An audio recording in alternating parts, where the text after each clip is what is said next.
The tragedy of mass shootings has held relevancy in our nation's history for decades upon decades. Since 2015, over 19,000 people have been killed or shot and wounded in any sort of mass shooting with no intent of decreasing. Considered the subgenre of mass shootings, school shootings are also a devastating and heartbreaking issue that has impacted America greatly over the years. In response to mass shootings, some Senate bills like Delaware's SB 2 aim to restrict firearms access, requiring a permit to purchase handguns. However, some states have reversed progress by abolishing purchase laws, leading to increased gun violence. For example, after Missouri repealed its permitting law in 2007, gun homicides rose by up to 47% and firearms suicides increased by 23.5%.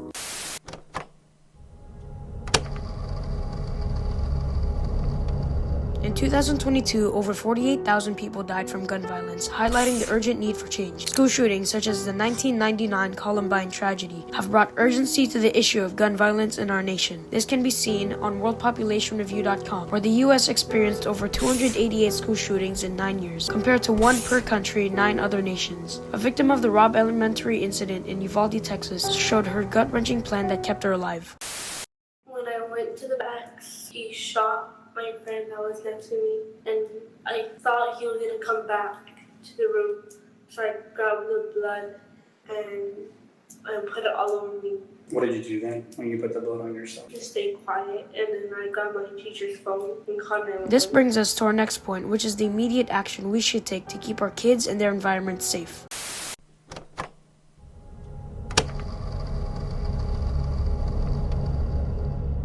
Experts argue that focusing on behavioral risk factors like past violence or substance abuse would better address gun violence than targeting those with mental illness, which many assume more logical just because mentally ill people might become violent. Some solutions to underlying mental health issues in school shootings include implementing bullying prevention programs, providing better mental health resources, and reducing your access to firearms, as many shooters under 18 obtain guns from their family members. You know, here's the deal. There's almost 400 million guns in America now. There's about 25 million assault rifles.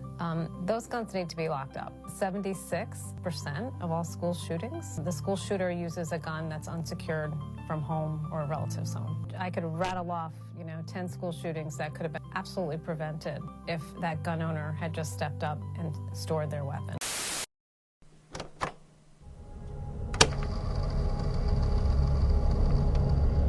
Senate Bill 53, set for 2026, aims to reduce gun access to children by mandating secure firearms storage.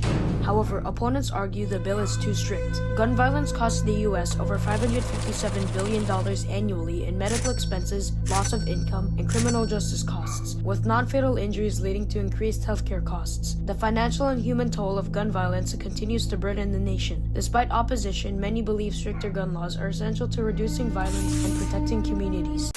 So my name is Jimmy Rellis. I work for the city of Manhattan Beach. So I'm a police officer there. Have been doing it 3 years now. Do you think that the current gun laws within the United States are restricting enough within households to keep firearms out of the hands of children? So gun laws vary from state to state. I think California probably does one of the best jobs in the country with the restrictions that are on, owning a firearm or purchasing firearms. As far as keeping them out of the children's hand, I don't think enough is done. Owning a firearm or being in possession of one is a huge responsibility, which I believe should come with training, likely a psychological type evaluation to make sure whoever has that firearm, understands the responsibility it is to have and to store that firearm the right way to keep it out of the hands of children. I think California does a good job, but I'm one who always believes in improvement, so I'm all for improvement.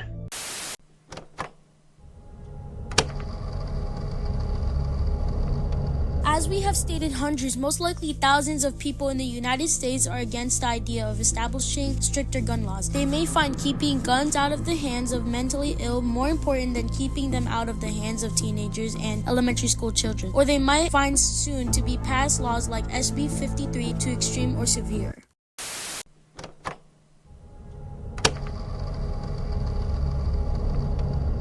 Nonetheless, while U.S. citizens have been given the right to bear arms for several centuries, there must be restrictions put in place that will keep people and their families safe. In the end, our only hope with a new president re-entering the White House is that new gun laws will be set in the coming years after Inauguration Day. Ones that will protect children, securely stow firearms, keep guns from being placed in the wrong hands, and lower the rates of gun violence deaths to a number that our country can say with pride and dignity. All being well, the future of this true and free country will no longer be plagued with futile violence, and the cries of our people will no longer be distorted by the sound of gunshots.